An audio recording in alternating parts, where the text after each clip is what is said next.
If you would have told me that I would have the chance to see a chicken lay an egg right before my eyes as I entered university, I would have said fat chance, maybe in my third or fourth year, because that's when we do practicals.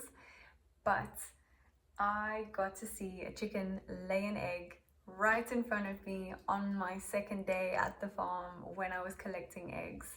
And it was truly fascinating to see and quite eye-opening, if you could say that. And in this video, I'd like to just share all that I've learned about the chickens, being on the chicken team, as I've had a lot of fun.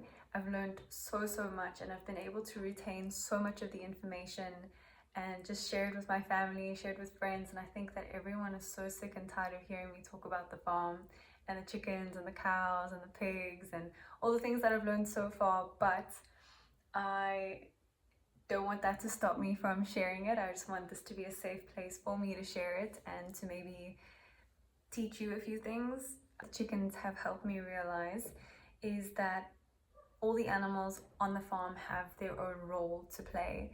And the role of the chicken on the farm is, at least with the soil, I would say they do help to turn the soil, but not in a way that a cow might turn the soil. They turn the soil lightly, so they, by means of digging with their claws and pecking around for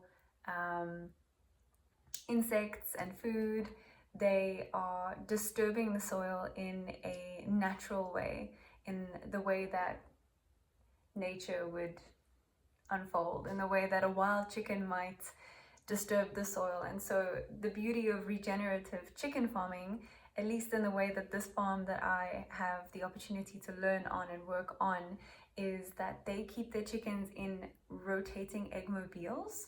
So instead of a structured, instead of a chicken coop that is set in stone in one place where the land is kind of used up and the nutrients are sucked from, pulled from, and then ends up dying, I would say, in the end, or maybe just not as lively as a rotational chicken coop would restore the land, is that in these chicken egg mobiles, they are able to move the chickens wherever they want them to go and graze. And the egg mobiles are moved every day, so it's quite a lot of labor. It's either every day or every second day that they attach a tractor to the egg mobiles and they move them to another patch of land where the chickens are then let out the next morning to graze on this new patch of land and to serve their role, to play their role, to serve their purpose and play their role. And the chickens then are let out in the morning and stay out of their egg mobiles. Like, they're free to roam in and out of the egg mobiles. They are free to do that from about 8 o'clock in the morning until 7 o'clock in the evening. I suppose it does depend on what season it is and how light and how dark it is in the day, but ultimately the chickens are put back into the chicken mobiles at the end of the day and then kept safe and sound at night in their mobiles and then let back out the next morning. The feeding of the chickens happens first thing in the morning. Is the egg mobiles are open so that the chickens can be free to roam for the whole day, eating bugs and insects and digging up manure and soil and just replenishing, giving back to the soil and taking from the soil what they need to take from it to give back what they need to give back to it. And they also get their own chicken feed. What I have learned though is that there are so many ways to feed your chickens, and the farm that I'm learning on feeds their chicken in one particular way, which is chicken feed, but then the chickens are free to roam for their own other means of nutrition, so like the insects and things. That is a fly on my camera. And so they get their chicken feed in the morning. It's the only time that they get fed, but it's a lot of food. They get fed both inside and outside their chicken coops. However, I do think that feeding your chickens inside your chicken coop is a good idea. At least some farmer told me that. And it makes sense. What he said was you eat inside your home.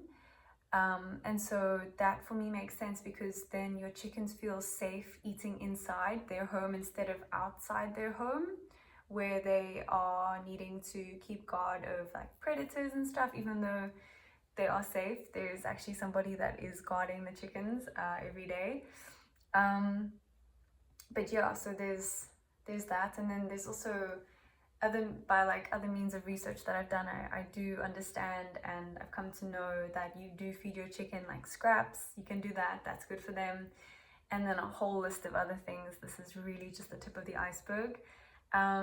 The egg collection though was interesting for me. I thought that you only needed to collect eggs once a day, but they are operating at a large scale. So 7,000 chickens is a lot of chickens, and they collect chicken eggs 3 times a day. The first collection is around the same time that the feed is happening, and then the second collection is at 10ish, so 10:30. And surprisingly enough, there are so many eggs to recollect around that time. It sounds like not a lot of time to collect for the chickens to lay more eggs between like 8 and 10, but 2 hours is more than enough time for that amount of chickens to lay enough eggs that need collecting.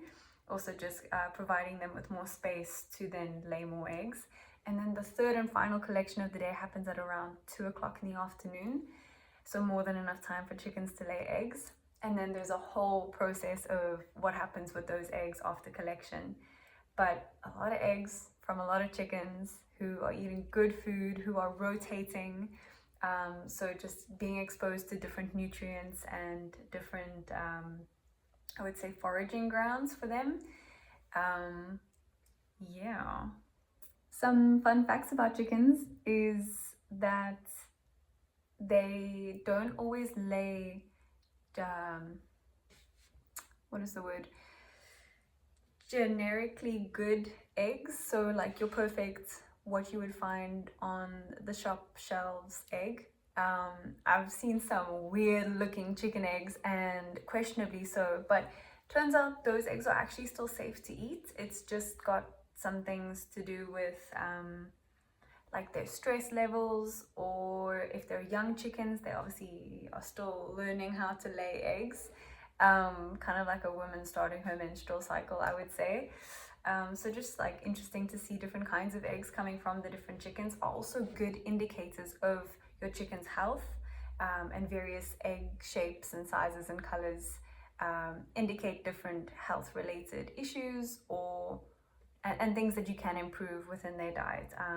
Things like adding calcium for lack of calcium if the shells are a bit weak. So some interesting things.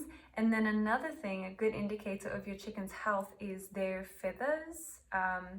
Their feathers is how feathery your chickens are. If there is a lack of feathers, if they look scruffy or are less feathery in some places, this could indicate like a little bit of like fights between them, as I've seen,